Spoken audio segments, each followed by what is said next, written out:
Korean Mafia boss Dae-won pushed through the velvet curtains of his own Los Angeles strip club, hunting for thieves when he saw her.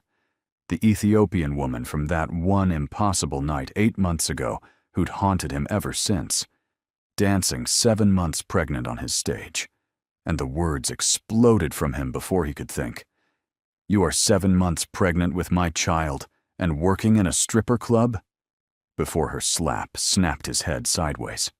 What this dangerous man whose doctors declared him permanently sterile doesn't know is pregnant. Seraphine fled an arranged marriage to a brutal Ethiopian general who's already in the city with bounty hunters ready to drag her back. His own ex-fiancée Aylin has been slowly poisoning him to death for 3 years to keep him dependent. And when gunmen burst through his club doors, specifically hunting for the pregnant dancer, the impotent mafia boss will have to choose between the empire he built and the woman carrying what medical science says is an impossible child. Before we continue, can I ask you a question? Where in the world are you watching from? Comment below, because we'd love to know how far these stories travel, and hit the subscribe button, because it helps us create more heartwarming stories. The bass thrummed through the Diamond Lounge as purple lights swept across the stage. Seraphine moved with practiced grace, despite the weight she carried, her pregnant belly obvious even in the dim lighting. 7 months along, and still dancing because she had no other choice. The money from tonight would get her closer to disappearing completely. Do-won Park pushed through the velvet curtains of his own club, his jaw tight with barely controlled rage. Someone had stolen from him, and he would find out who. His expensive suit drew stares from the patrons, but one look at his cold expression sent them back to their drinks. Power rolled off him in waves that made even armed security guards step aside. Then he saw her. Everything stopped. The music faded to nothing in his ears. His heart, which he thought had turned to stone years ago, suddenly hammered against his ribs like it wanted to break free. It could not be her. It could not be the woman from that one night 8 months ago, the night that had haunted him ever since, the woman who had made him feel something besides emptiness for the first time in his 35 years. But it was Seraphine, and she was heavily pregnant. Do-won's mind raced with impossible calculations. 8 months ago, before the doctors had delivered their crushing diagnosis, before they had told him the poison in his system had made him unable to father children, before his world had grown even darker than before. The song ended. Seraphine stepped off the stage, breathing hard, one hand supporting her lower back. She moved toward the dressing rooms, and Dae-won followed like a man possessed. He caught her wrist in the narrow hallway backstage. Seraphine spun around, her eyes going wide with recognition and something that looked like fear. The words exploded from him before he could think. "You are 7 months pregnant with my child and working in a stripper club?" The slap came fast and hard, snapping his head to the side. The sting brought clarity, and with it came the attention of bouncers rushing toward them. Dae-won held up one hand, stopping them instantly. His eyes never left Seraphine's face. Up close, she was even more beautiful than he remembered. Her Ethiopian features were striking, her dark skin glowing with that pregnancy radiance people talked about. But her eyes held secrets and fear in equal measure. "Your child?" Seraphine's voice shook with anger and something else. "You do not get to walk back into my life and make claims. You do not get to judge me for surviving." "That night," Dae-won said quietly, dangerously. 8 months ago. Tell me that baby is not mine." Seraphine's hand moved protectively to her belly.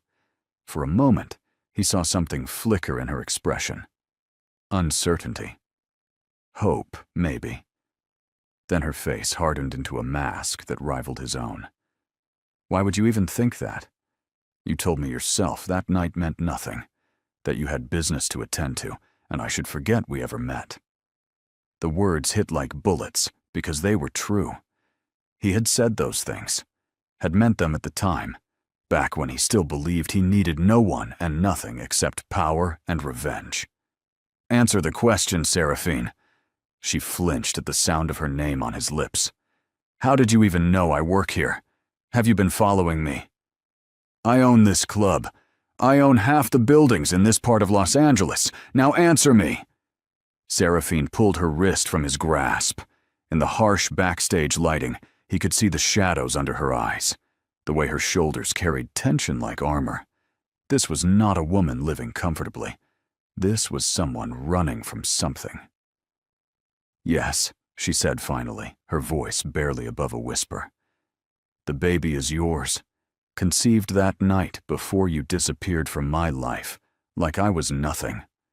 Before I found out I was pregnant and completely alone in a country where I knew no one." The world tilted sideways. Dae-won reached out to steady himself against the wall, his composure cracking for the first time in years. "That is impossible. The doctors said I could never have children. They ran tests. They were certain." "Then your doctors were wrong, or you are not the father after all. But I have had no one else. That night with you was my first time, remember? You were so careful with me, so gentle despite your cold words afterward." Seraphine's eyes filled with tears she refused to let fall. "I kept the medical records. The pregnancy dating is exact. But if you don't want to believe me, then do not. I have managed alone this long. I will continue managing." She turned to leave, but a commotion at the club's entrance stopped everyone in their tracks. Glass shattered.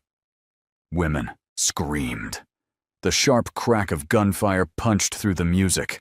Dae-won moved on pure instinct, pulling Seraphine behind him as armed men in black masks stormed through the main floor. His security detail rushed forward, weapons drawn, but the attackers were not aiming for him.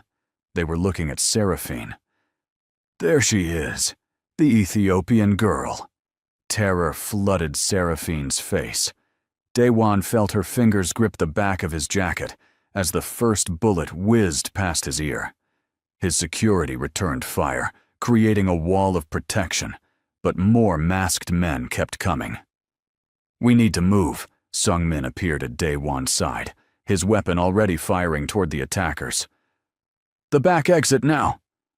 Dae-won swept Seraphine into his arms despite her protests. She was lighter than he expected, even with the pregnancy. He ran through the backstage area, Sung-min covering their retreat with practiced efficiency. Behind them, the sounds of fighting grew louder and more desperate. They burst through the back door into the alley, where Dae-won's armored car waited, engine already running. He pushed Seraphine into the back seat and threw himself in after her as Sung-min took the driver's seat. Bullets sparked off the reinforced metal as they peeled away from the club. Seraphine curled against the leather seats, her hands wrapped protectively around her belly, her whole body shaking. Dae-won pulled off his jacket and wrapped it around her shoulders. "Who were those men? Who are you running from?" "People I thought I had escaped." Her voice came out small and broken.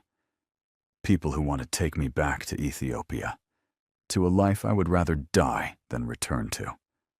The car swerved hard around a corner. Dae-won looked through the back window and saw two black SUVs in pursuit. His jaw clenched. Whoever wanted Seraphine had resources and determination. "Sung-min, lose them, then take us to the estate." "The estate?" Seraphine looked at him with wide eyes. "I cannot go with you. I have an apartment. I have my things." "Your apartment is probably being watched or already destroyed. Those men knew where to find you. They will come back." Dae-won pulled out his phone and made a call. "This is Park. I need a cleanup crew at Diamond Lounge and surveillance on apartment 4C at the Riverside complex. Anyone watching the location is to be detained for questioning. He ended the call and looked at Seraphine. Really looked at her. The woman who had somehow gotten past all his defenses during one night of passion. The woman carrying what might actually be his child, despite medical impossibility. You will stay with me until this is resolved. You will be protected. And tomorrow, we will get answers about that baby. I do not need your protection or your charity. This is not charity. If that child is mine, then you are both my responsibility now. And I always protect what belongs to me. Seraphine's eyes flashed with anger. I belong to no one. Then you belong with me, Daewon said, and the boy's words felt more right than anything he had said in years. Because whether you want to admit it or not, we are connected now. By that night. By this baby. By the fact that someone just tried to kill you in my club. The car finally lost the pursuers and headed toward the hills where Daewon's estate sat like a fortress. Seraphine stared out the window, her hand never leaving her belly, her expression unreadable. Why do you even care? She asked quietly. You made it clear that night meant nothing to you. Daewon looked at her profile in the passing streetlights. I lied. That night meant everything. It terrified me how much it meant. So I did what I always do. I pushed you away before you could see the monster I really am. Seraphine turned to face him, and for a moment, the fear in her eyes was replaced by something softer. Something that made his chest ache with longing. What if the baby really is yours? What then? Then everything changes, Daewon said simply. For all of us. The car pulled through the massive gates of his estate. Guards snapped to attention. Security cameras tracked their movement. This was Daewon's kingdom, built on blood and power and ruthless ambition. And he was bringing Seraphine into the heart of it. As Sung-min opened the door and helped Seraphine out, Daewon saw his mother watching from the front entrance.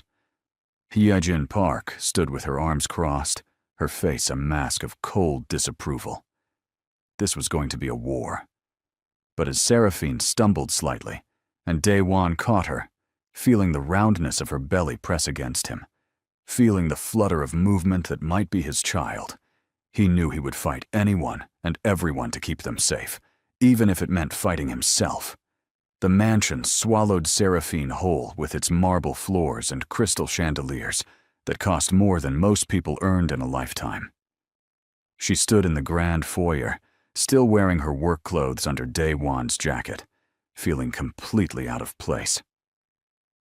Hyejin Park descended the curved staircase like a queen approaching her throne. Her silk hanbok whispered against the steps, and her eyes cut through Seraphine with surgical precision. This is the pregnant woman? Hyejin spoke in Korean, but Seraphine had learned enough of the language during her months in Los Angeles to catch the disdain dripping from every word. Daewon answered in English, his voice flat. Mother, this is Seraphine Okoye. She will be staying here under my protection. You bring a stripper into our home? A pregnant foreigner who probably does not even know who fathered her bastard child. Hyejin switched to English, her accent sharp as broken glass. Have you lost your mind completely? Seraphine felt her face burn with shame and anger. She started to respond, but Daewon stepped between them. Watch your tongue. That child might be your grandchild. Hyejin laughed, cold and bitter. Impossible. The doctor said you are unable to father children. This woman is lying to trap you. I have seen it 1,000 times. Poor girls who think they can climb into power by claiming rich men are responsible for their mistakes. Then we will do a DNA test, Seraphine said, her voice stronger than she felt. I have nothing to hide. The baby is Daewon's. I have never been with anyone else. Of course you say that now. Hyejin moved closer, and Seraphine could smell her expensive perfume. You think I am foolish? You think I will let some African nobody destroy my son's reputation and steal his fortune? Daewon's hand shot out, gripping his mother's wrist firmly but without vigilance. Enough. Seraphine is a guest in this house. You will treat her with respect, or you will leave. Those are your only options. Mother and son stared at each other in a battle of wills that crackled with years of complicated history. Finally, Hyejin yanked her hand away. Fine. Do your tests. When they prove she is a liar, I expect her removed from this house immediately. She turned and walked away, her footsteps echoing in the vast space. Seraphine released a breath she did not know she was holding. Her legs suddenly felt weak, and the baby chose that moment to kick hard against her ribs. She gasped and pressed her hand to her side. Daewon was there instantly, his hand hovering near her, but not quite touching. Are you all right? Is it the baby? Just kicking. He does that when I am stressed. He? Seraphine smiled despite everything. I do not know for sure. But it feels like a he, strong and stubborn, just like his father. Something flickered in Daewon's eyes, something vulnerable and almost afraid. Come, let me show you to your room. You need rest.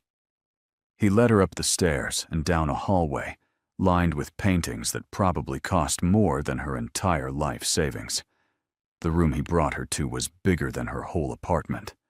A massive bed dominated the space, covered in silk sheets. Glass doors opened onto a private balcony overlooking manicured gardens. There's a bathroom through that door. Clothes will be brought for you. Whatever you need, just ask the staff. Daewon stood awkwardly in the doorway.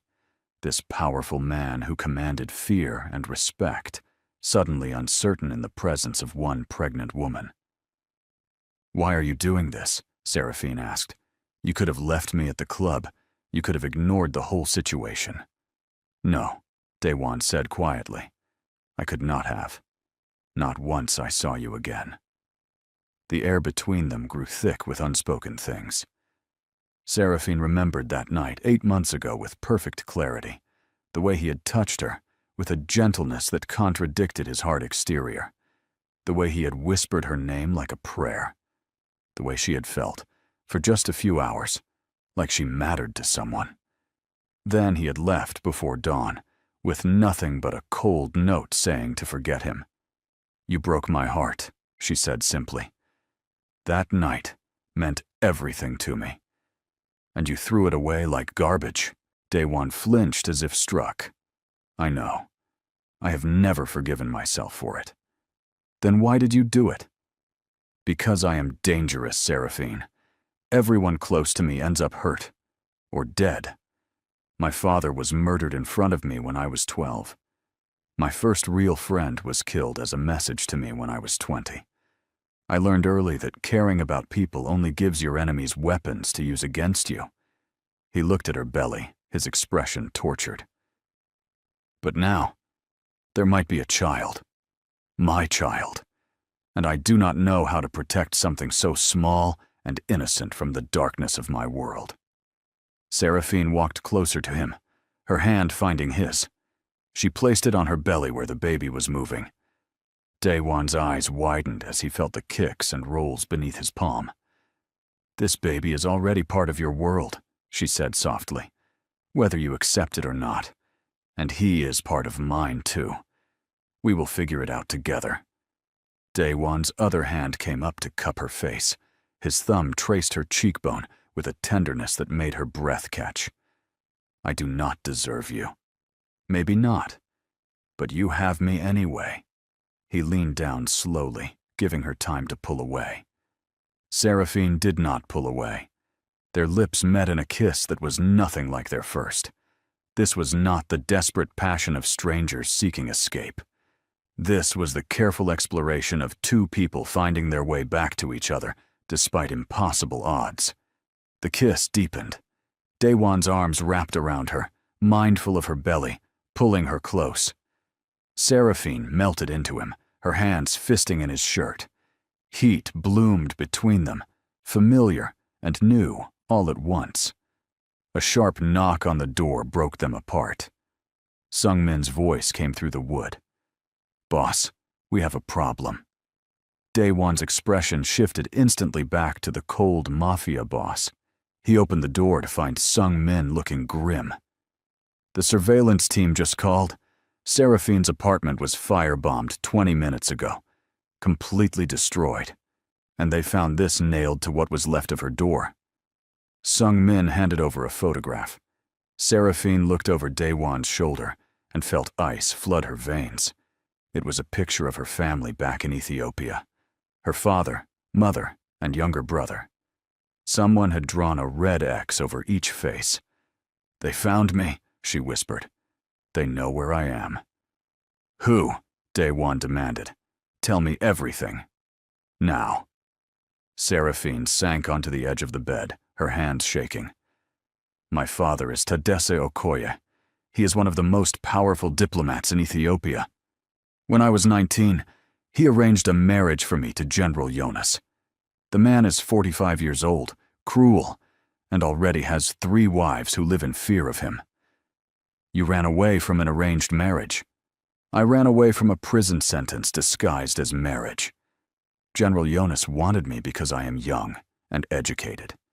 He wanted to break me, to own me completely. My father did not care. The marriage would give him political power and military connections."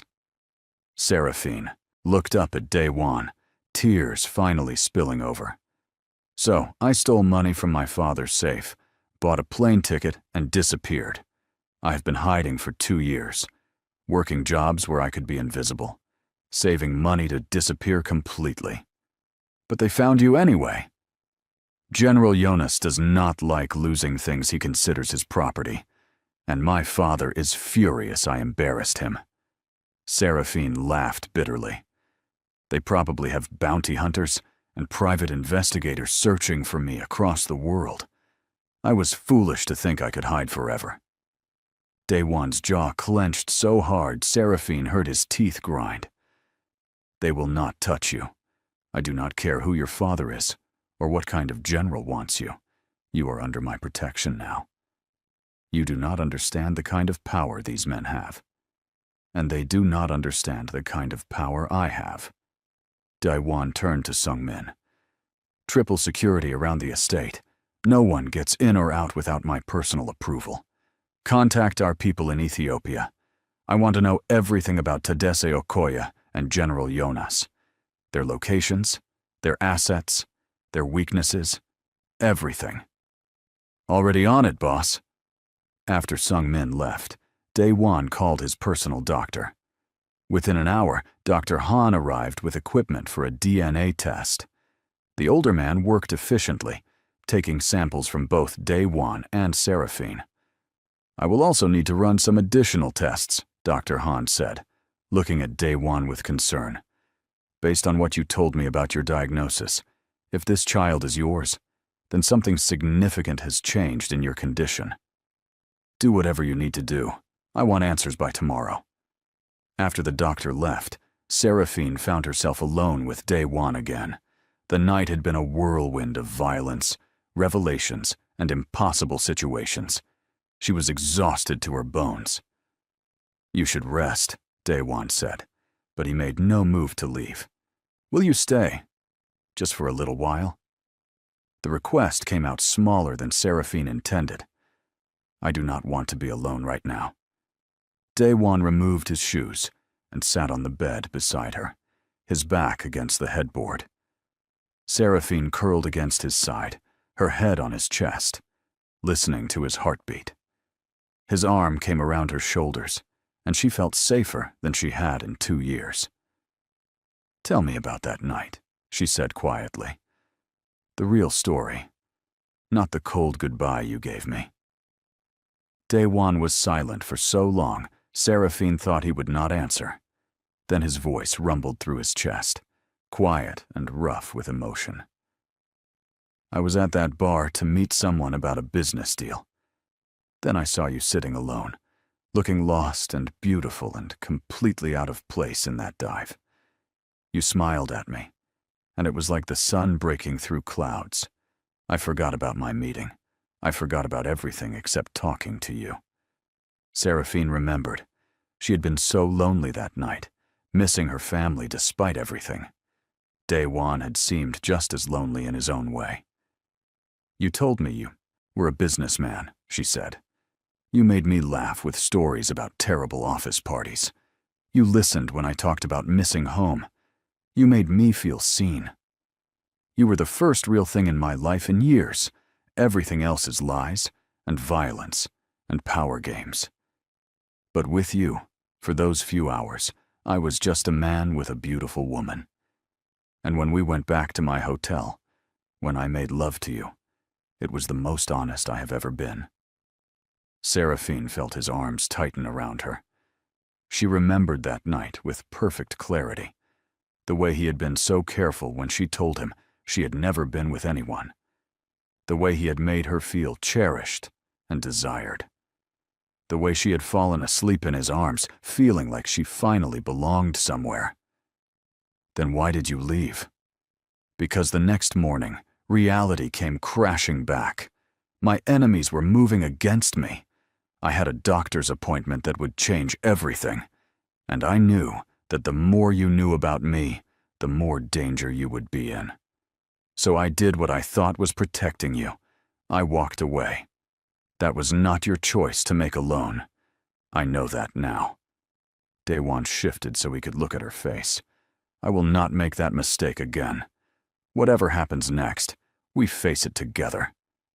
The baby kicked against both of them, as if agreeing with his father's words. They both smiled, and the moment felt fragile and precious. Seraphine yawned despite her best efforts to stay awake. Daewon gently laid her down on the pillows and covered her with a soft blanket. Sleep. I will be right here. Promise. I promise. Seraphine's eyes drifted closed. The last thing she felt was Daewon's hand covering hers, warm and solid and real. Morning sunlight streamed through the windows, waking Seraphine from the deepest sleep she had experienced in months. For a moment, she forgot where she was. Then she felt the silk sheets and remembered everything. Daewon was gone, but a note sat on the pillow beside her. Meeting with doctor. Back soon. Sung-min is outside your door. Seraphine showered and found a closet full of maternity clothes in her exact size waiting for her. Someone had been very efficient. She chose a simple dress and made her way downstairs, following the smell of coffee. The kitchen was enormous and filled with staff preparing breakfast. They all stopped and stared when she entered. Before the awkwardness could grow too thick, Sung-min appeared. Good morning, Miss Okoya. Boss asked me to make sure you eat properly. What would you like? Just some fruit and tea, please. My stomach is sensitive in the mornings. Sung-min nodded to one of the cooks, who immediately began preparing a plate. He led Seraphine to a sunny breakfast room overlooking the gardens. As she ate, he stood nearby, ever watchful. You do not have to guard me so closely, Seraphine said. I am not going to run away. Boss's orders. And after last night, we are not taking any chances. How long have you worked for Daewon? 15 years, since we were kids running the streets together. Sung-min's expression softened slightly. I have never seen him like this, the way he looks at you, the way he reacted when those men came after you. Boss usually calculates everything coldly. But last night, he acted on pure instinct to protect you. Before Seraphine could respond, voices echoed from the front of the house. Angry voices. A woman's voice that made Seraphine's stomach clench with instant recognition. She stood up just as the breakfast room doors burst open. A stunning woman in an expensive designer suit swept in, her dark eyes blazing with fury. Behind her, Hyejin looked almost pleased at the disruption. Where is he? The woman demanded in English tinged with a Turkish accent. Where is Daewon? He's not here, Sungmin said calmly, moving between the newcomer and Seraphine. And you were not invited, Aylin. Aylin, the name Daewon had mentioned once during their night together, his ex-fiancée, the woman he was supposed to marry for business reasons. Aylin's gaze locked onto Seraphine, taking in her pregnant belly with shock that quickly turned to rage. You are the reason he called off our engagement? Some pregnant nobody? Aylin, you need to leave. Sungmin's hand moved toward his concealed weapon. I need to leave? I have been Daewon's intended bride for 5 years. Our families have agreements, business contracts. And he throws it all away for what? A whore carrying some other man's baby? The words hit like slaps, but Seraphine stood her ground. You know nothing about me. I know you are trying to trap him. I know Daewon cannot have children. The doctors confirmed it. So whatever bastard you are carrying, it is not his. Aylin moved closer, her beautiful face twisted with hatred. My family helped Daewon build his empire. We gave him connections and power. And this is how he repays us? By humiliating me for some African prostitute? That is enough. Daewon's voice cut through the room like ice. He stood in the doorway, Dr. Han beside him. His expression was colder than Seraphine had ever seen it. But when his eyes found her, they warmed just slightly, checking that she was okay. Aylin spun to face him. Daewon, finally. Tell this woman to leave. Tell her you made a mistake and that you are honoring our engagement. There is no engagement, Aylin. I ended it 6 months ago. The contracts are void. Because of her? Aylin pointed at Seraphine with a manicured finger. Because of some random pregnant girl you found in a strip club? Because I never wanted to marry you in the first place. Our engagement was about business, nothing more. Aylin's mask cracked, showing genuine hurt beneath the rage. I loved you. I have loved you since we were teenagers. Everything I did was for you. Everything you did was for power, Daewon corrected coldly. And I have the proof now. He nodded to Dr. Han, who stepped forward with a folder. Miss Yilmaz, I believe you need to see these test results. What test results? The ones that show the poison in Daewon's system, the rare compound that caused his temporary inability to father children. The compound that originated from a very specific source. Dr. Han opened the folder. Your family's pharmaceutical company. The room went deadly silent. Aylin's face went pale. You poisoned me, Daewon said quietly, dangerously. For how long, Aylin? How long were you slowly poisoning me to keep me dependent on you? I do not know what you are talking about. My family would never do that. Do not lie to me. The words exploded from Daewon with volcanic force. The doctor found traces in old blood samples from 3 years ago, right around the time you started personally preparing my coffee every morning, right around the time you insisted on cooking for me twice a week. Aylin's hands shook. You cannot prove anything. I can prove everything. The compound, the timeline. The fact that since I stopped seeing you 6 months ago, my condition has been reversing itself. Daewon pulled another paper from the folder. And I can prove that the child Seraphine is carrying is mine. The DNA test came back this morning. I am the father. Seraphine felt the world spin. He was the father. The baby was his. Despite everything, despite all the impossibilities, they had created a life together. Aylin staggered backward as if struck. No, that is impossible. The poison is wearing off. My body is healing. And you are done. Daewon turned to Sungmin.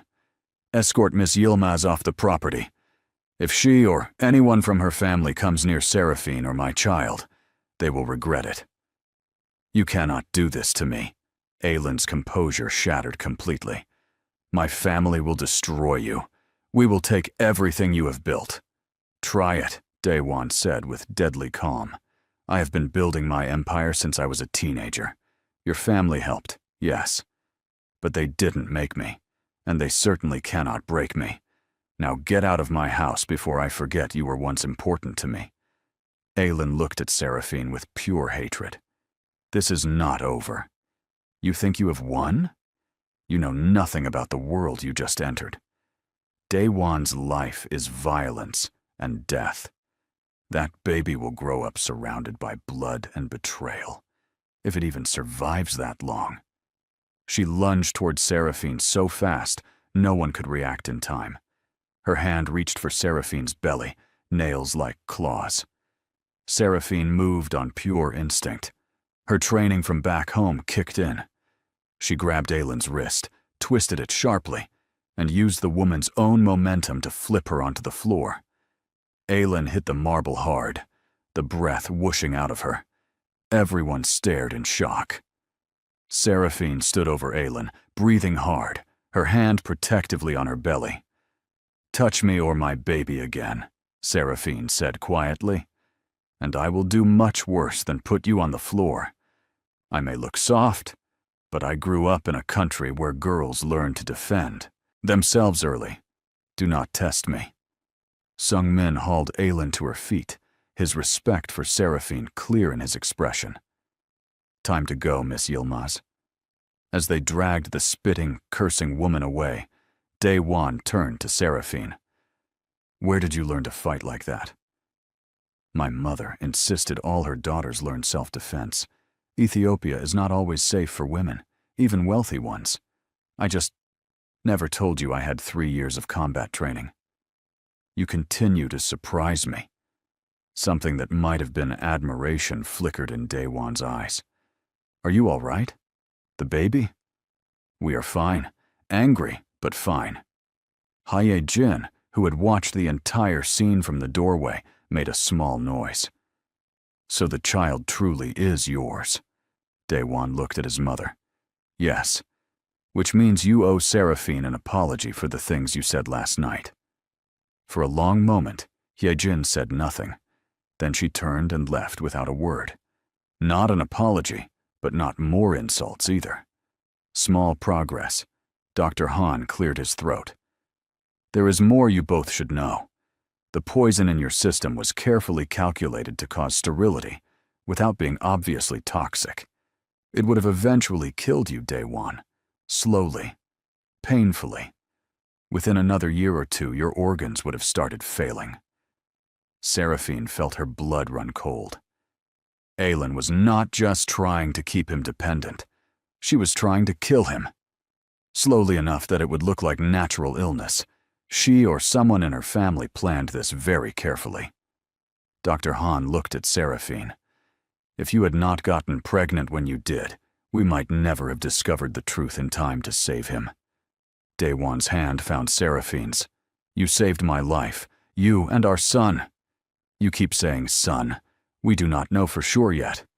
Call it father's intuition." They shared a smile, brief and warm. Then reality crashed back down as Sung-min returned, his expression grim. "Boss, we have another problem. A man just arrived at the gate.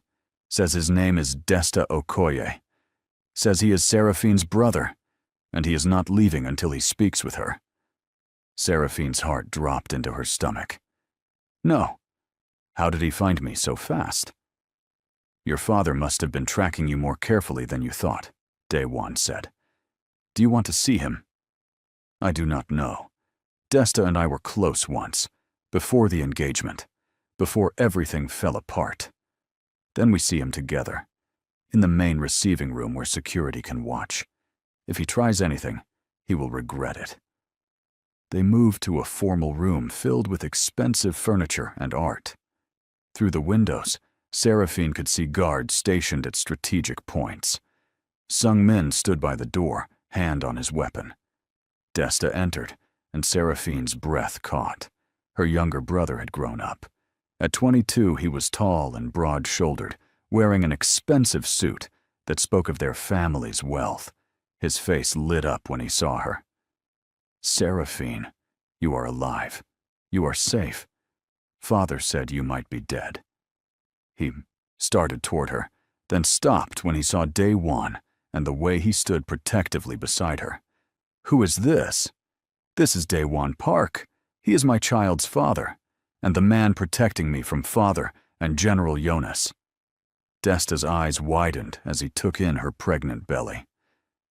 You are having a baby? Seraphine, what happened to you? I built a life away from Father's control. That is what happened. Why are you here, Desta? Did Father send you to drag me home?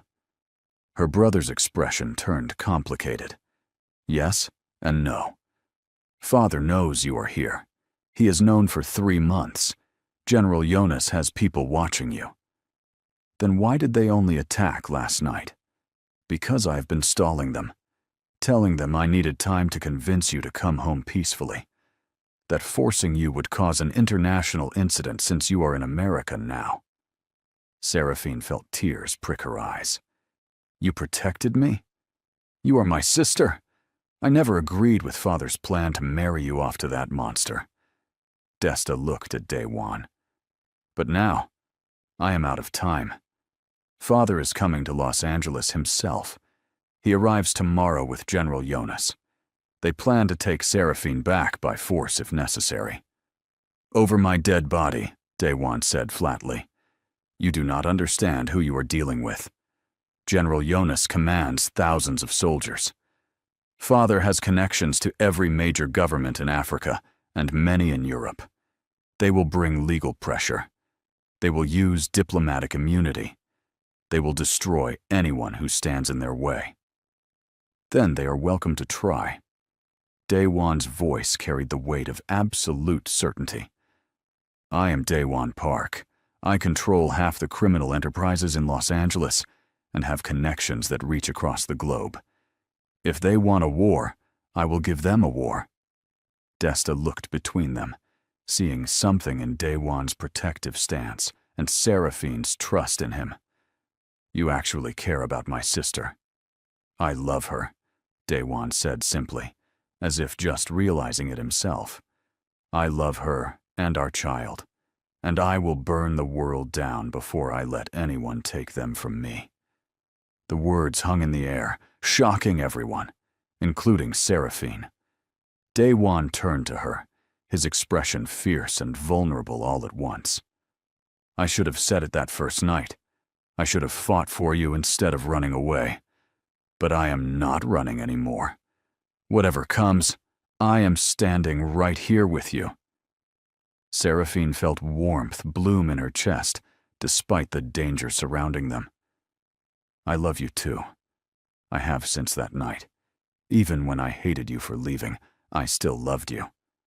Desta watched them with something like wonder. Father is not going to accept this easily. Then we need to be ready for him. Daewon's expression hardened back into the mafia boss. Sung-min, increase security again. I want everyone on high alert, and contact our legal team. If Tadesse Okoye thinks he can use diplomatic pressure, we will show him exactly how much influence money and power can buy in America. As plans were made and strategies discussed, Seraphine felt the baby kick strongly. She placed Daewon's hand on her belly again, needing him to feel their child moving, needing the reminder that despite all the violence and danger, they had created something beautiful together. Their eyes met over her rounded stomach. Tomorrow would bring new battles, but tonight they had each other, and sometimes that was enough to face anything. The estate settled into tense quiet as night fell. Security patrolled the grounds in careful patterns.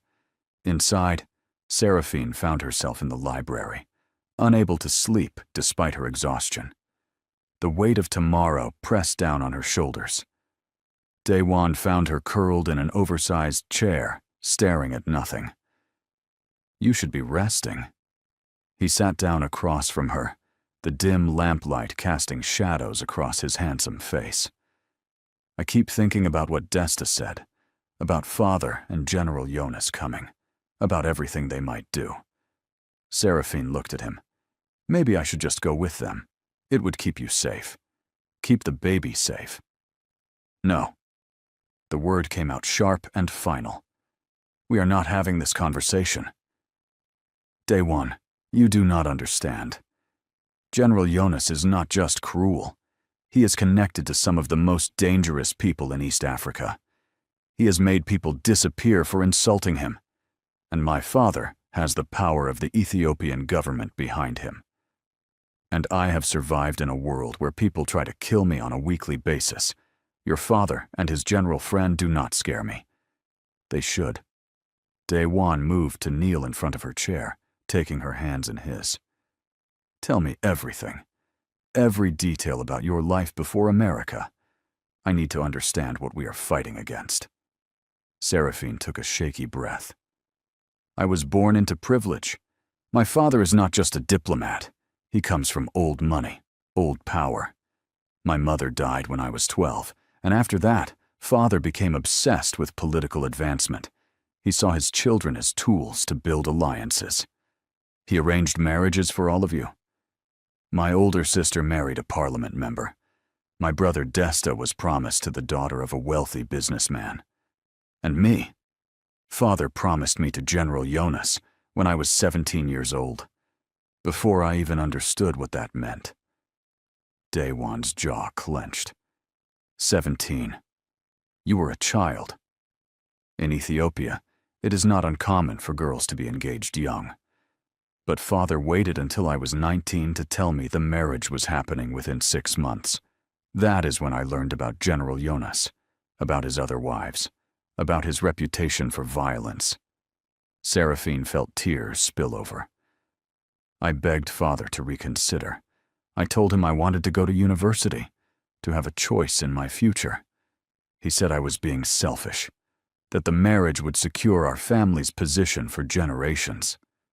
So you ran.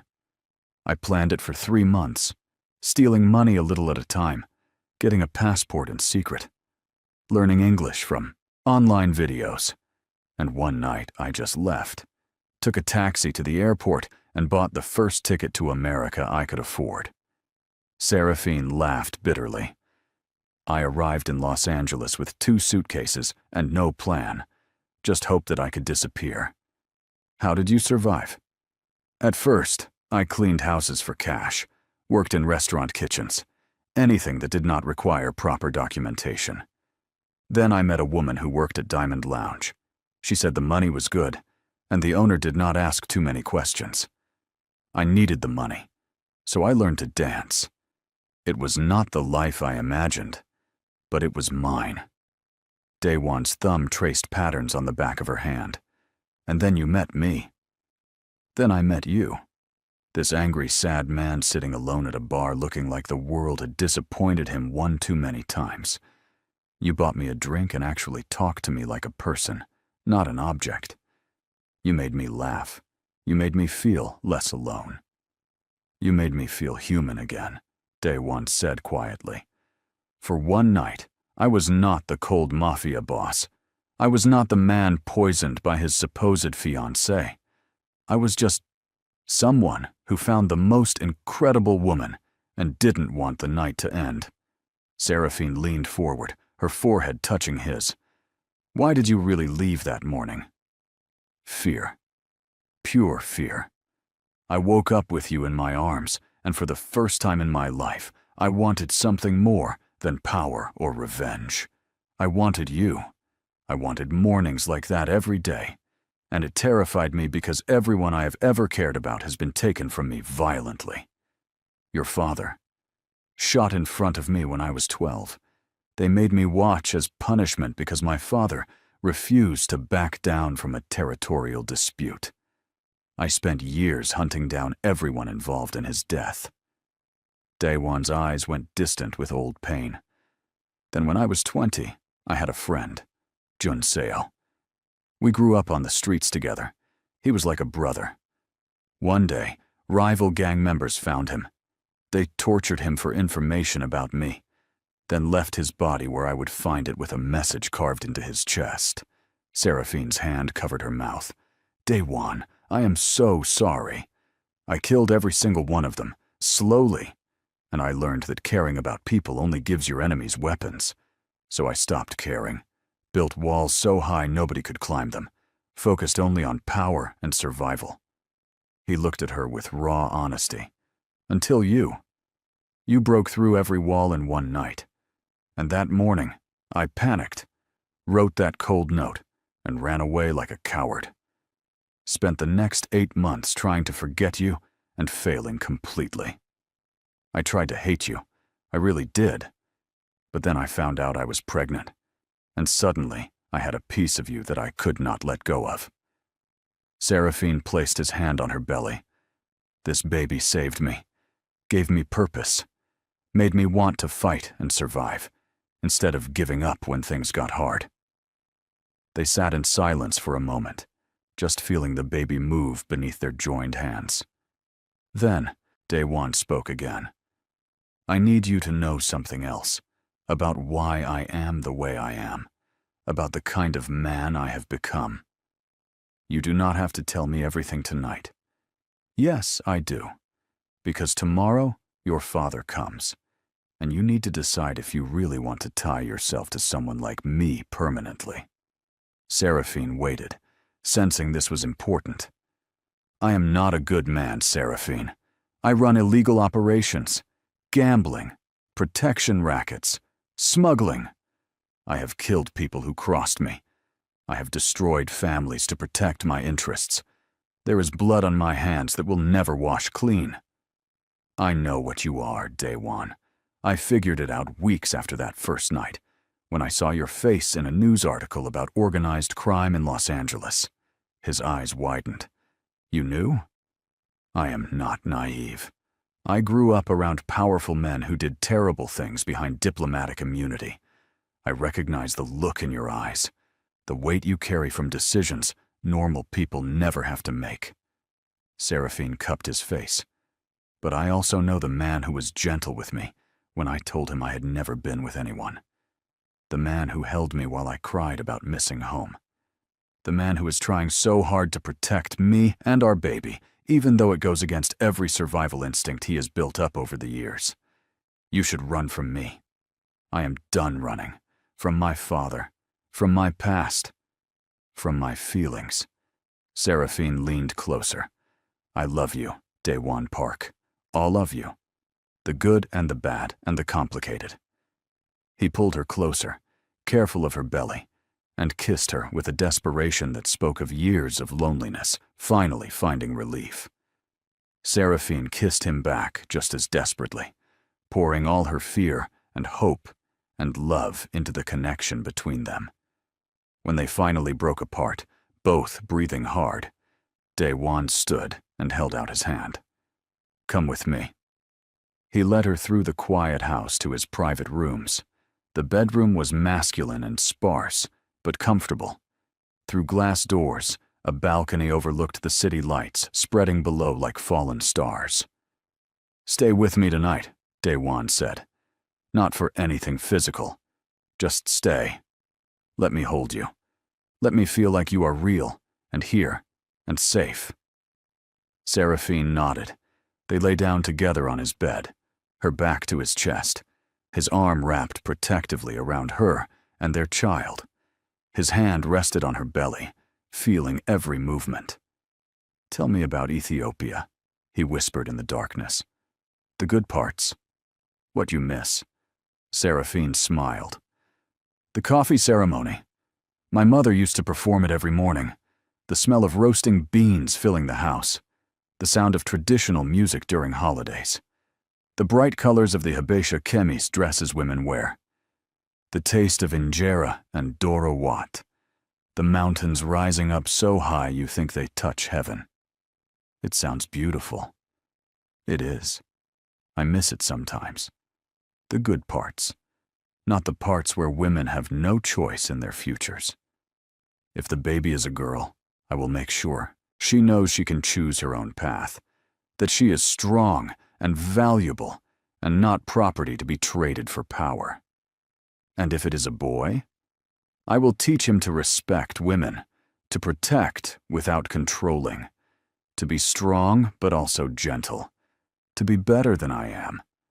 Seraphine turned in his arms to face him. You are already better than you think you are. They kissed again, slower this time, exploring, relearning each other. Daewon's hands moved over her body with reverence, tracing the changes pregnancy had brought. Seraphine arched into his touch, her own hands finding the hard muscles of his back. I want you, she whispered. Is it safe? With the baby? The doctor said as long as you are comfortable, it is fine. But we do not have to do anything. Just having you here is enough. I need to feel close to you. I need to remember that something good can come from all this chaos. Daewon kissed her forehead, her cheeks, her lips. Then let me take care of you. He undressed her slowly, pressing kisses to every inch of skin revealed. When he reached her rounded belly, he spent long moments just touching it, feeling their child move, whispering promises to the baby in Korean. Seraphine pulled him closer, needing the connection. They came together gently, mindful of her pregnancy, taking their time to rediscover what had been so perfect 8 months ago. It was not the desperate passion of strangers. This was the slow burn of two people finding home in each other. After, they lay tangled together, sharing soft touches and softer words. Seraphine felt tears slip down her cheeks, not from sadness, but from the overwhelming feeling of finally being where she belonged. No matter what happens tomorrow, Daewon said, we face it together. I promise you that. Together, Seraphine agreed. They fell asleep wrapped around each other, two broken people trying to build something whole. Outside, security patrolled, and the city hummed with life. Tomorrow would bring confrontation and danger. But tonight, they had love. And sometimes, that was the strongest weapon of all. Morning arrived too quickly. Seraphine woke to find Daewon already gone, though the warmth of where he had lain remained. A note on his pillow read, Meeting with security team. Stay inside today. I will handle your father. She showered and dressed in one of the beautiful maternity outfits someone had thoughtfully provided. The soft fabric draped elegantly over her belly, making her feel almost regal. Today she would need all the confidence she could find. Downstairs, the house buzzed with unusual activity. Men in dark suits moved through hallways, speaking quietly into phones. Sung-min met her in the breakfast room, looking tired and tense. Boss wants you to stay in the inner rooms today. We have received intelligence that your father has already landed in Los Angeles. He brought a full security detail and legal team. Where is Daewon? Coordinating our response. He's meeting with people who can help counter your father's diplomatic pressure. Seraphine picked at her breakfast, her stomach too twisted with nerves to eat properly.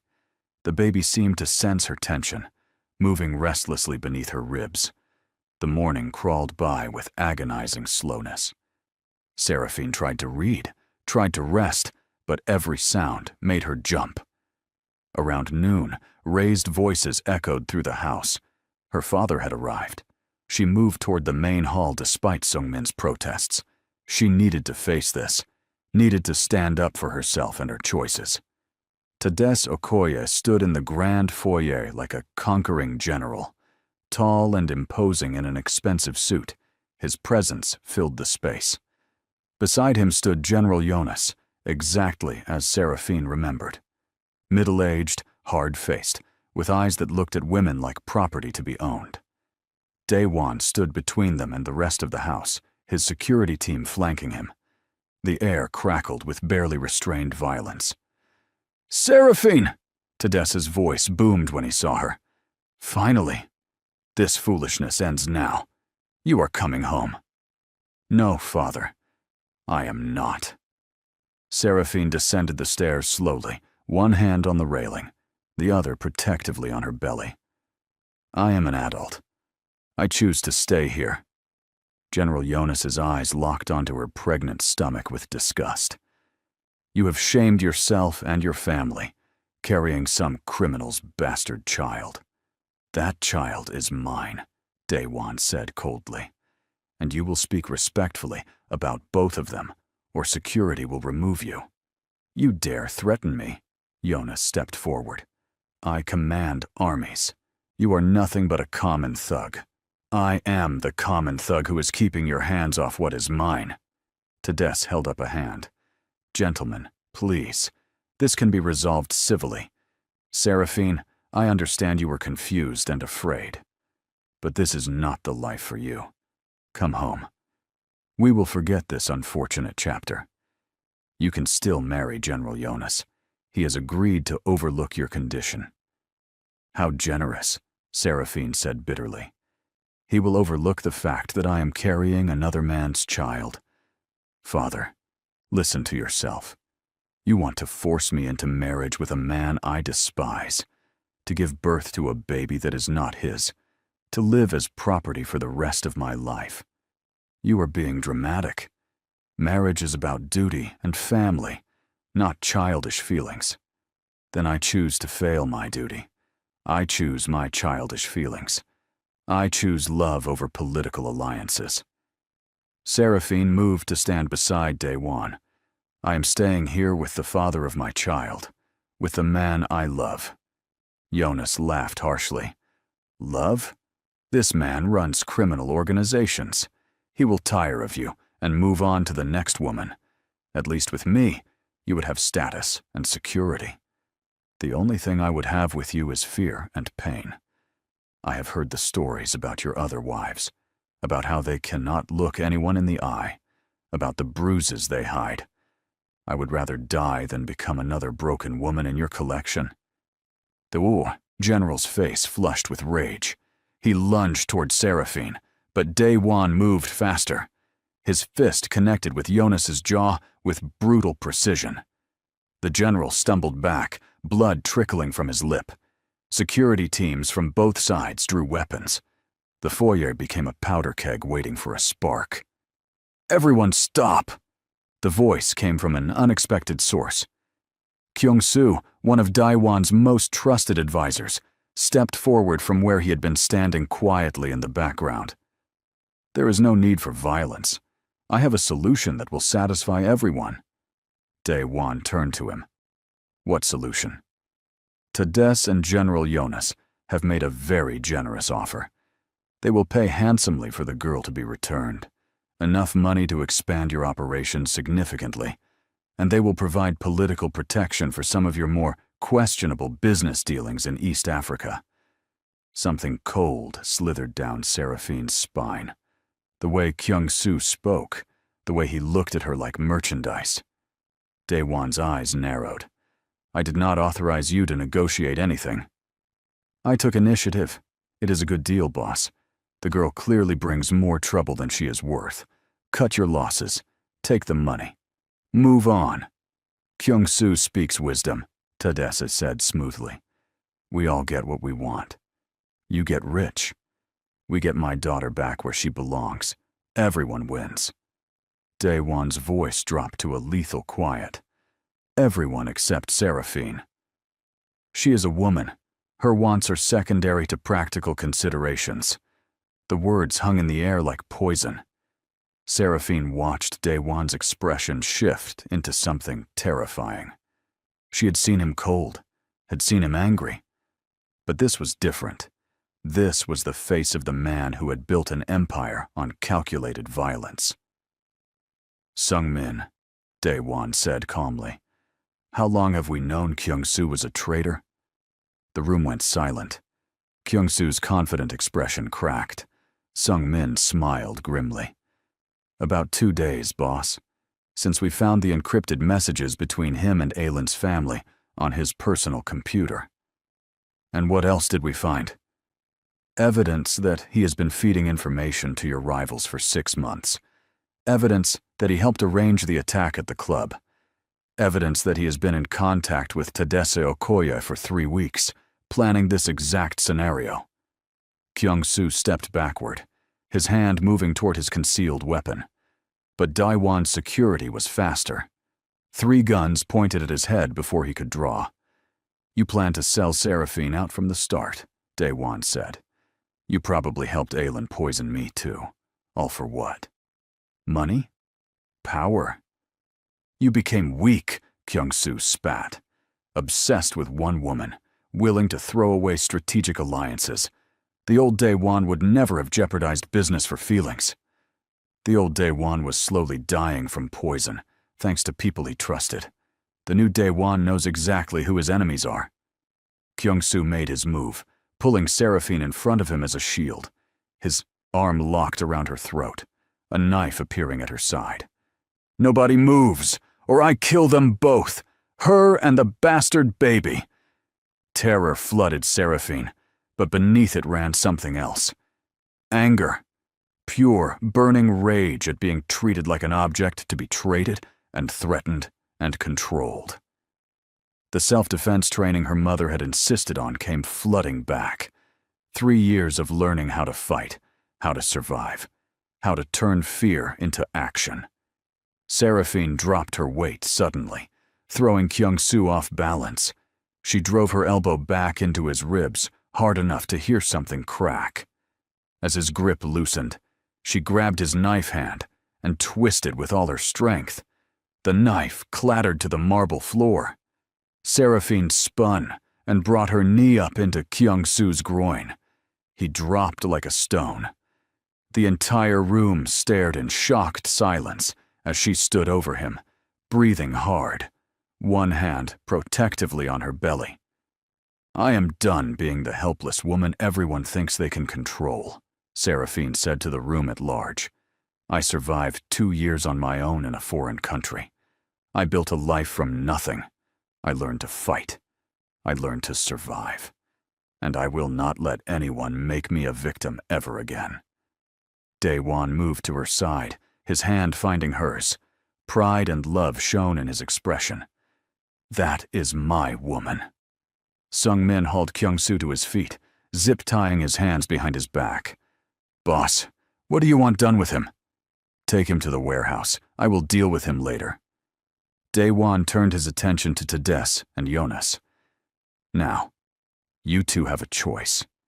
Leave my house and never return. Forget Seraphine exists. Sign documents relinquishing all parental rights and claims. Do that, and you leave alive. Or, Tades's voice shook slightly. Or I make a few calls. Your diplomatic credentials mean nothing to certain people. Your military rank means even less.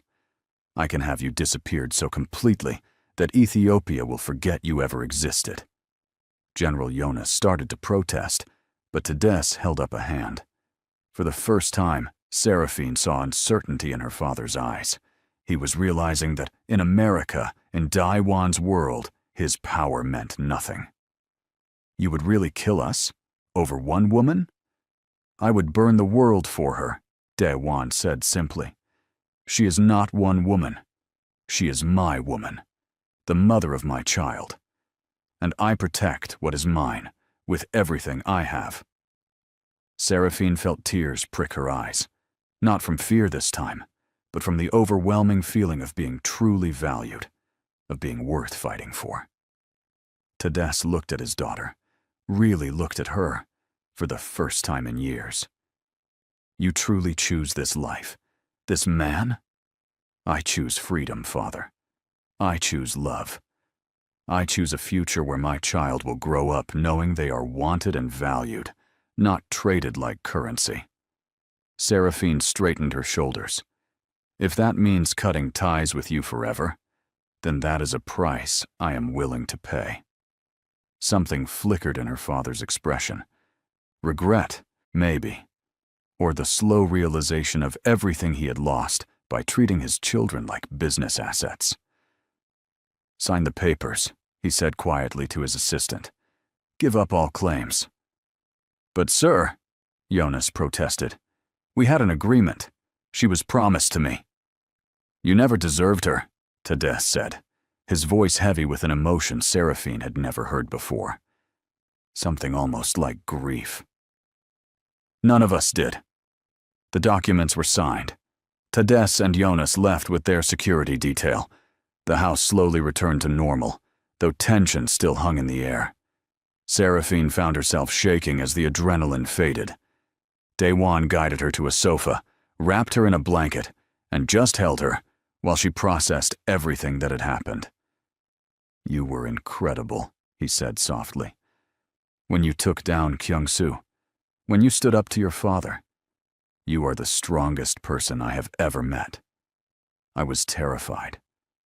Courage is not the absence of fear. It is acting despite it. They sat in silence for a long moment. Then the baby kicked, hard and insistent. They both laughed, the sound breaking the tension. "Our child already has your fighting spirit," Daewon said, his hand on her belly, "and your stubborn refusal to give up. We are going to be terrible parents. We are going to be amazing parents." Sung-min appeared in the doorway. "Boss, the doctor is here for Seraphine's checkup. After all that excitement, we should make sure everything is okay." The examination showed that both Seraphine and the baby were perfectly fine, healthy, strong, and thriving despite the stress. Dr. Han smiled as he packed his equipment. "You have a resilient one there. Both of you do." That night, Seraphine and Daewon lay in bed again, processing the day's events. The house was quiet now, secured and peaceful. Tomorrow would bring new challenges, but tonight they had won a major victory. "My father looked so lost at the end," Seraphine said quietly, like he suddenly realized everything he had done wrong. "Do you regret cutting ties with him?" "No. Maybe someday we can rebuild something, but it has to be on my terms, as equals, not as property and owner." Daewon pulled her closer. "I'm sorry my world brought so much danger to you. Your world also brought love and protection, and a chance at real happiness. I will take the danger if it comes with you." They kissed, slow and deep, finding comfort in each other. Outside, the world turned. Inside, they built something new and fragile and worth protecting, together. The next 2 weeks passed with surprising calm. Seraphine settled into life at the estate, finding her place among the staff and security. Daewon spent his days handling business, but always made time to be with her. They developed routines, morning walks in the garden, afternoon conversations over tea, evenings where he read to her and their baby in Korean, wanting their child to know both languages. Seraphine's belly grew larger.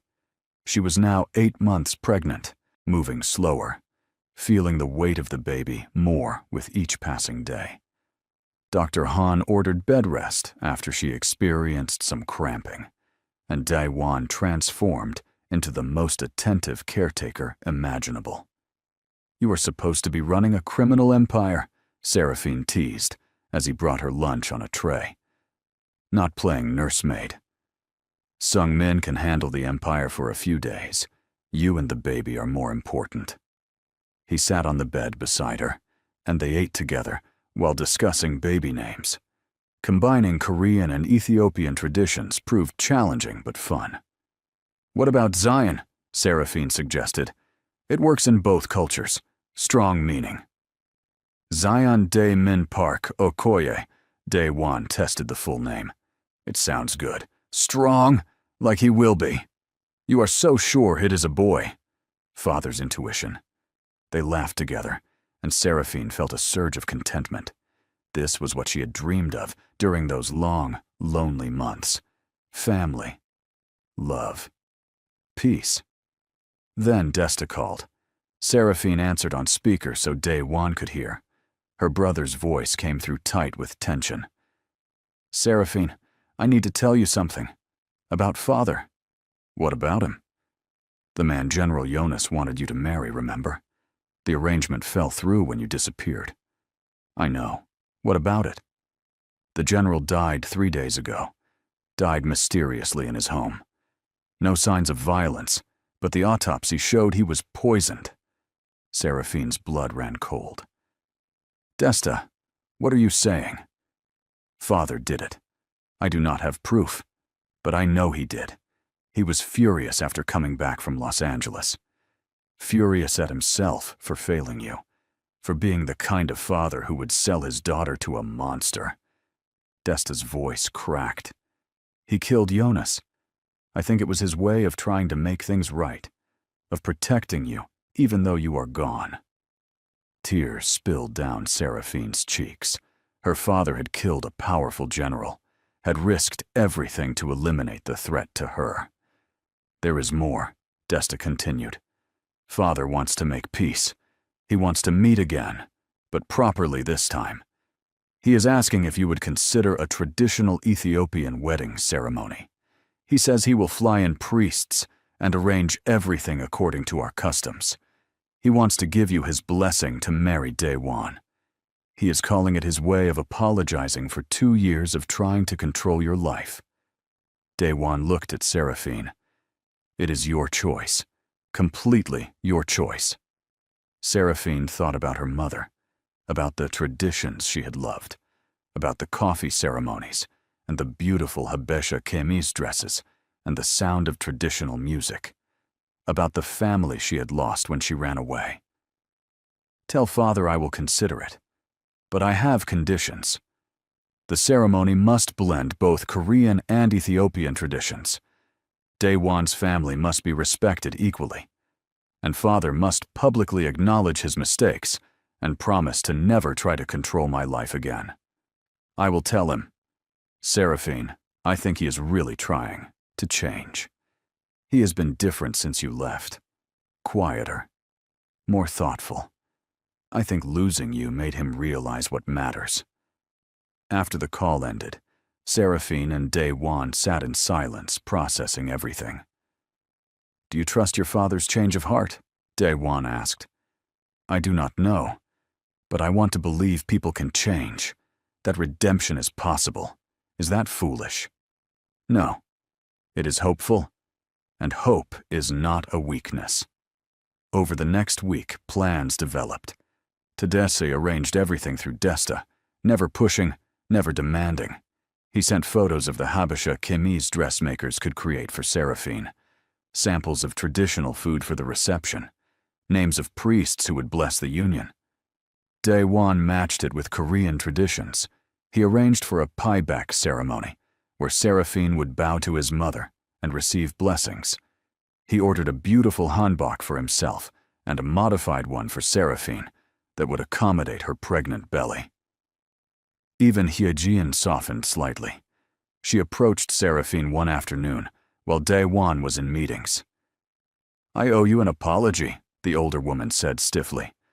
I said terrible things when you first arrived. I didn't believe the baby was my grandchild. I didn't believe you were good enough for my son. And now? Now I have watched you for weeks. I see how you look at Daewon, how you fight to protect yourself and your child, how you have given my son something I never could. Hope. Hyejin's eyes glistened. I was wrong about you. You are exactly what he needs. Strong and brave and completely unwilling to let him hide from his feelings. Seraphine felt tears prick her eyes. Thank you. That means more than you know. I want to help plan the Korean parts of the ceremony. I want to welcome you properly into this family. They spent the afternoon looking through traditional Korean wedding customs, finding ways to blend them with Ethiopian traditions. It was the first real conversation they had shared, and Seraphine felt hope bloom in her chest. Maybe broken families could heal. Maybe forgiveness was possible. 3 days before the planned wedding, Seraphine's water broke. She was reading in bed when the sudden gush of fluid soaked through her clothes. For a moment, she just stared in shock. Then the first contraction hit, stealing her breath. Daewon! Her scream brought him running from his office. He saw the wet sheets and went pale. The baby is coming. The baby is early. Only 2 weeks. Dr. Han said 2 weeks early is fine. Another contraction made her gasp. But we need to get to the hospital. Now. Chaos erupted. Sung Min brought the car around. Dr. Han was called and would meet them at the hospital. Hae-jin appeared with a packed bag, somehow having anticipated this moment. The drive to the hospital was a blur of pain and fear and excitement. Daewon held Seraphine's hand so tightly, she thought her bones might break, but she did not care. She needed his strength. At the hospital, they rushed her to a private room. Dr. Han examined her and smiled. "Everything looks good. You are progressing nicely. This baby wants to meet you today." Labor lasted 8 hours. 8 hours of pain and pushing, and Daewon whispering encouragement in her ear. 8 hours of nurses and doctors checking and monitoring and preparing. Then suddenly, there was pressure and pain and one final push. The sound of a baby crying filled the room. "It is a boy," Dr. Han announced, holding up a tiny, perfect infant, covered in vernix and blood, and screaming his lungs out. Daewon cried. Actual tears streamed down his face as they cleaned the baby and placed him on Seraphine's chest. She looked down at the tiny face, red and wrinkled and absolutely beautiful, and felt her entire world reorganize around this small person. "Zion," she whispered. "Our Zion Dae-min." Daewon touched his son's tiny hand with one finger. The baby immediately gripped it, holding on with surprising strength. "He is perfect. You are perfect. I love you both so much."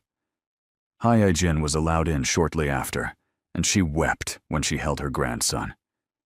"He has your eyes, Daewon, and her beautiful spirit. He will be extraordinary." Desta called from Ethiopia, and Seraphine put him on speakerphone so he could hear his nephew's cries. Her brother laughed and cried, promising to visit soon. Even Tadessa called, his voice thick with emotion. "You have given me a grandson. Thank you, Seraphine, for everything, for teaching me what really matters." As night fell and the hospital room quieted, Seraphine lay with Zion sleeping on her chest, and Daewon curled beside them both. They were a family now, imperfect and complicated, and born from chaos. But they were together, and that was all that mattered. Recovery from childbirth was harder than Seraphine expected. The first week home from the hospital passed in a blur of feedings and diaper changes, and trying to heal while caring for a newborn. Daewon threw himself into fatherhood with surprising dedication, learning to change diapers and prepare bottles and calm Zion's cries in the middle of the night. "You are surprisingly good at this," Seraphine said one night, watching him rock their son to sleep with practiced ease. "I am a fast learner and highly motivated." Daewon smiled down at the tiny face, now less red and wrinkled, more clearly showing his features. "He looks like you." "He has your stubborn chin." They both laughed softly, not wanting to wake the baby who had finally fallen asleep after an hour of fussing. The wedding had been postponed 3 weeks to allow Seraphine to recover, and for Zion to be old enough to attend his parents' ceremony. Planning continued, now with the added joy of including their son in the celebrations. Then, 2 weeks after Zion's birth, Aylin made her final move. Seraphine was alone in the nursery, feeding Zion, when the power in the house cut out. Emergency generators kicked in immediately, but something felt wrong. The security alarms should have sounded. They did not. The door burst open. 3 masked figures in black rushed in. Seraphine screamed, clutching Zion to her chest, but they were fast. One grabbed the baby, while another pinned her arms. "No, please, not my baby!" "Shut up." The voice was female, familiar. Aylin pulled off her mask, her beautiful face twisted with hatred. "You took everything from me. Now, I take everything from you." "Aylin, please. He is just a baby. He has done nothing to you. He exists. That is enough." Aylin looked at Zion with disgust. "This thing should never have been born. Daewon should have been mine. His children should have been mine. Instead, you ruined everything. Where was security? Where was Daewon? Seraphine's mind raced through options. The men holding her were strong, but she had fought before. She had survived before. "What are you going to do?" Seraphine asked, trying to buy time. "Make it look like an accident. A tragic fall down the stairs. Mother and baby both dead. Daewon will be devastated, and I will be there to comfort him. Eventually, he will turn to me again. You are insane if you think he would ever forgive you for killing his child. He will never know it was me. I have planned this perfectly. Your security system has been hacked by people I paid very well. The cameras are looped, the alarms disabled. We have maybe 10 minutes before anyone realizes something is wrong." Aylin moved toward the staircase, carrying Zion, who began to cry. The sound of her son's distress gave Seraphine strength. She went limp in her captor's arms, making him adjust his grip. Then she drove her heel down onto his instep with all her weight. He yelped and loosened his hold. Seraphine twisted free, grabbed a heavy bookend from a nearby shelf, and swung it into the second man's head. He dropped like a stone.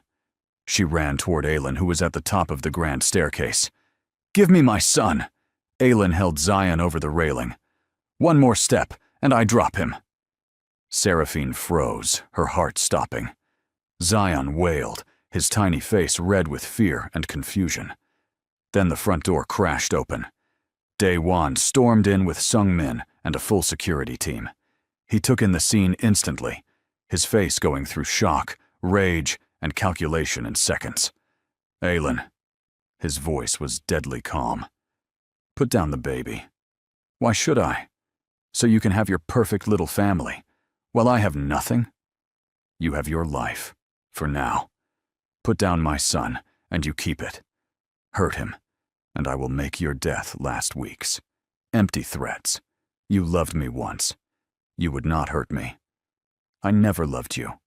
Our engagement was business, nothing more. And you poisoned me, betrayed me, and now threaten my child. Whatever mercy I might have had is long gone." Behind Aylin, Seraphine saw movement. Hyejin had appeared from a side hallway, moving silently on slippered feet.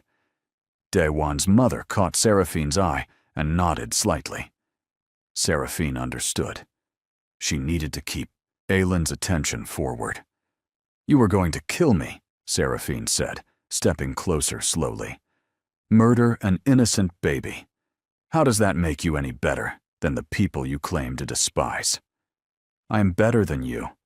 I am educated, connected, powerful. You are nothing but a stripper who got lucky. I'm a mother protecting her child. That makes me more powerful than you will ever understand." Hyejin struck. She grabbed Aylin's arm holding Zion and twisted it sharply. Aylin screamed and lost her grip. The baby started to fall. Seraphine lunged forward, catching Zion against her chest. She hit the floor hard, rolling to protect him. Pain exploded through her still healing body, but Zion was safe, crying and terrified, but safe. Daewon had Aylin pinned against the wall, his hand around her throat, lifting her off the ground. "You almost killed my son. Give me one reason I should let you live." "Daewon, no." Seraphine's voice stopped him. She struggled to her feet, cradling Zion close. "She is not worth it. Let the authorities handle her. Let her face justice properly." "Justice?" Daewon's laugh was harsh. "Her family has money and connections. She will buy her way out. Then we make sure the evidence is undeniable. Sung Min, tell me you got footage of everything she just confessed." Sung Min held up his phone with a grim smile. "Every word. Plus, the security system wasn't actually hacked. We have video of her and her team breaking in, assaulting you, and threatening the baby. She is done." Aylin's face went white. "No, you cannot do this. My family will destroy you." "Your family?" Tadessa's voice came from the doorway. "Will do nothing." Seraphine's father entered with Desta beside him. They must have arrived for wedding planning and walked into chaos. Tades looked at Aylin with cold disgust. I may have made many mistakes with my daughter, but I know exactly what kind of woman threatens an infant. I have diplomatic connections across the world. I will personally ensure that every agency, every court, every official knows what you tried to do here today. Your family will not be able to protect you from the weight of international condemnation. Why would you help them? Aylin spat. Because that child is my grandson. Because that woman is my daughter, who I failed too many times. Because some lines should never be crossed, and you crossed all of them. The police arrived. Real police, not ones who could be bought. Tades had called them personally, using his diplomatic credentials to ensure proper handling. Aylin and her accomplices were arrested, dragged away still screaming threats and curses. After they left, Seraphine finally let herself shake. Daiwan wrapped his arms around her and Zion, holding them both like he would never let go. I almost lost you both, but you did not. We are here. We are safe. Hyejin approached slowly. I am sorry I did not act sooner. I have been watching her. I knew she was planning something, but did not think she would be this insane. You saved Zion's life, Seraphine said. Thank you does not seem like enough, but thank you. The older woman touched her grandson's cheek gently. He is family. We protect family. Tades cleared his throat. I think we should move the wedding up. Tomorrow, if possible. After tonight, I think we all need to celebrate life and love instead of dwelling on darkness. Tomorrow. Seraphine looked at Daiwan. Can we even arrange everything that fast? I can have everyone and everything here within 12 hours, Daiwan said. If you want to marry me tomorrow, we marry tomorrow. Seraphine looked at her father, really looked at him, the man who had failed her, who had tried to control her, who had just protected her and her child without hesitation.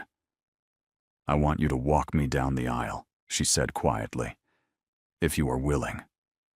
I know I do not deserve your forgiveness for running away, for disappearing, for all the worry I caused.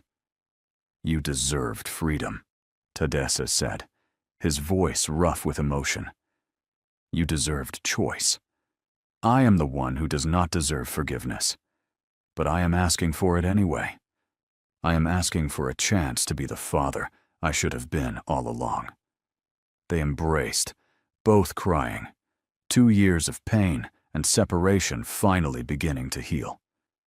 That night, as Zion slept peacefully in his crib, and Daiwan held Seraphine close, they talked about everything that had happened. Your mother saved our son. She did.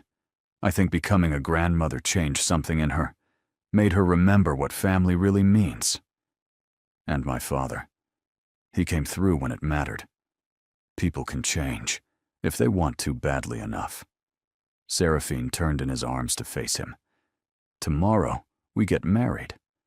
Are you ready to be stuck with me forever? I've been ready since the night we met. I just did not know it yet. They kissed, slow and sweet, celebrating survival and love and the future they were building together. Tomorrow would bring a wedding, a blending of cultures and families, a promise of forever. But tonight, they had each other and their son. Safe, loved, home. The morning of the wedding dawned clear and beautiful. The estate had transformed overnight into a fusion of Korean and Ethiopian traditions. Red and gold silks draped alongside white and green fabrics. Traditional Korean lanterns hung beside Ethiopian crosses. The scent of coffee ceremony preparations mingled with Korean incense. Seraphine stood in her dressing room, staring at herself in the mirror. The Habesha chemise was stunning. White fabric embroidered with traditional patterns in gold thread. It fit her post-pregnancy body perfectly, making her feel beautiful and powerful. Later, she would change into the modified hanbok for the Korean portions of the ceremony. A knock on the door brought Hae-jin entering with a jewelry box. "These belong to Daewon's grandmother. I want you to wear them today." Inside lay a delicate gold necklace and matching earrings. Traditional Korean design, clearly precious family heirlooms. "Are you sure? You are family now. My son loves you. My grandson has your eyes and your strength. It would honor me if you wore them." Seraphine let her new mother-in-law fasten the necklace. In the mirror, they looked like what they were. Two women from different worlds, finding common ground in love for the same man and child. Another knock brought Desta and Tadessa. Her father stopped in the doorway, his eyes filling with tears. "You look exactly like your mother on our wedding day. Beautiful, radiant, perfect. She would be proud of you," Desta added, "for fighting for your own life, for being strong enough to choose love." Tadesse approached slowly. "I know I do not deserve to walk you down the aisle. I know I failed you in every way a father can fail a daughter. But you are giving me this honor anyway, and I promise I will spend the rest of my life trying to be worthy of it." Seraphine took his hands. "We both made mistakes. We both have regrets. But today is about new beginnings, about building better tomorrows. I love you, Father. I always have, even when I hated what you were doing." They embraced, years of pain finally beginning to heal.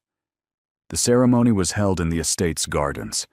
Chairs were arranged in a semicircle around a platform, decorated with both Korean and Ethiopian symbols. Guests from both cultures filled the seats. Daewon's business associates sat beside Ethiopian dignitaries. Sung Min stood as best man, holding a surprisingly calm Zion. Music began. A blend of Korean drums and Ethiopian string instruments created a sound that was neither and both, something entirely new and beautiful. Daewon stood at the altar in his hanbok, looking more handsome than Seraphine had ever seen him. When their eyes met, she saw everything.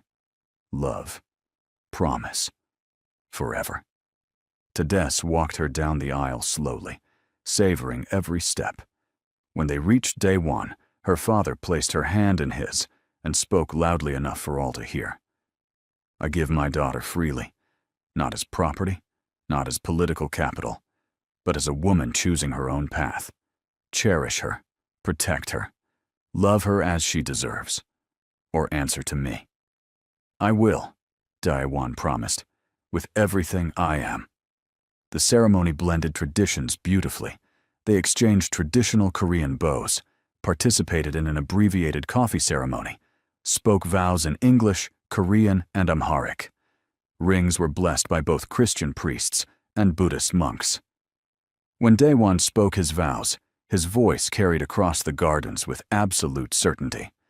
"Seraphine, I was a dead man walking before I met you, poisoned and dying, both literally and spiritually. You brought me back to life. You gave me a son I never thought possible. You showed me that love is not weakness, but the greatest strength of all. I promise to protect you and Zion with everything I have. I promise to honor both your cultures as part of our family. I promise to choose you every single day for the rest of our lives. I love you. In Korean, in Amharic, in every language that exists. I love you." Seraphine wiped tears from her eyes before speaking her own vows. "Daewon, you saw me when I felt invisible. You made me feel valuable when the world treated me like property. You gave me safety when I had nowhere to turn. And you gave me a son who is the perfect blend of both of us. I promise to stand beside you through whatever comes. I promise to be your partner, not your possession. I promise to build a home where our children grow up, knowing they are loved and valued and free to choose their own paths. I love you. More than I thought possible. More than words can express. Forever. Forever, Daewon echoed. You may kiss your bride, the officiant announced. Daewon pulled Seraphine close and kissed her thoroughly, passionately, while their guests cheered and applauded. It was a kiss that spoke of everything they had survived, everything they had built, everything they would become. When they finally broke apart, Sungmin brought forward baby Zion. The priests blessed the infant, speaking prayers in multiple languages over his tiny head. Zion looked around with wide eyes, seeming to understand the importance of the moment. The reception was a joyful chaos. Traditional Korean food sat beside Ethiopian dishes. Guests danced to music from both cultures. Hyejin and Tades actually shared a conversation that seemed civil, even warm. As the sun set and lanterns lit up the gardens, Daewon and Seraphine slipped away for a few moments alone. They found a quiet corner overlooking the celebration, Zion sleeping peacefully in Seraphine's arms. We did it, she said softly. We actually built a family from all this chaos. You built it. I just followed where you led. We built it together. That is what matters. They stood watching their families, old and new, celebrating together, watching cultures blend and barriers fall and love triumph over everything that had tried to destroy it. What do you think happens now? Seraphine asked. Now we live, we raise our son, we build a home, we love each other every single day. Daewon kissed her forehead. I am making changes to my business, going legitimate. No more criminal activities, no more violence. I want Zion to grow up proud of what his father does, not afraid or ashamed. That is a big change. You make me want to be better, to build something lasting and good, to leave a legacy beyond fear and power. Later that night, after the guests had left and the estate had quieted, Daewon and Seraphine finally had their wedding night. They put Zion in his crib, surrounded by monitors and security that would alert them to any sound. Then they came together as husband and wife. The passion was there, but tempered now with tenderness. They took their time, relearning each other's bodies, celebrating the changes pregnancy and parenthood had brought. Daewon touched her with reverence, tracing the stretch marks on her belly like they were precious medals of honor. You grew our son here. You are so beautiful. Seraphine pulled him closer, needing the connection. Love me. Please. I need to feel close to you. They moved together slowly, building heat, finding rhythm, reaching peaks together. It was different from their first night. Better. Deeper. More meaningful because it came with promises of forever. After, they lay tangled together, sharing soft touches and softer words. Do you ever regret it? Seraphine asked. That night at the bar? Meeting me? Never. Not even for a second. You are the best thing that ever happened to me. Even with all the danger and chaos? Especially because of the danger and chaos. It proved what we mean to each other, what we are willing to fight for. They fell asleep wrapped around each other, two people who had found home in the most unexpected place. The next morning, Seraphine woke to find Daewon already awake, holding Zion against his chest, speaking softly to their son in Korean. She watched them from the bed, her heart so full it might burst. This was her family. Imperfect, complicated, born from darkness and pain, but also filled with love and hope and the promise of better tomorrows. Daewon noticed her watching and smiled. Good morning, Mrs. Park Okoye. Good morning, Mr. Park Okoye. He brought Zion to her for his morning feeding. As she nursed their son, Daewon's arm came around them both, completing the circle. I love you, he said quietly. Both of you. More than I thought I was capable of loving anything. We love you too, Seraphine replied, forever and always. Outside, the sun rose over Los Angeles, painting the sky in colors of gold and pink. Inside the estate, a new family began their journey together. A Korean man who had learned to love, an Ethiopian woman who had fought for freedom, and a baby boy who would grow up knowing he was cherished beyond measure. Their story had started in darkness, in a strip club where fate brought two lonely people together. It had survived poison, betrayal, violence, and every obstacle the world could throw at them. And now, finally, it was becoming the love story it was always meant to be. Not perfect, not easy, but real and true and lasting. Forever. Thank you for reading our story. If you enjoyed watching Seraphine and Daewon's journey from that shocking first encounter to their beautiful wedding, please subscribe to our channel for more romantic stories. Tell us in the comments where you are watching from and which moment was your favorite. Your support means the world to us.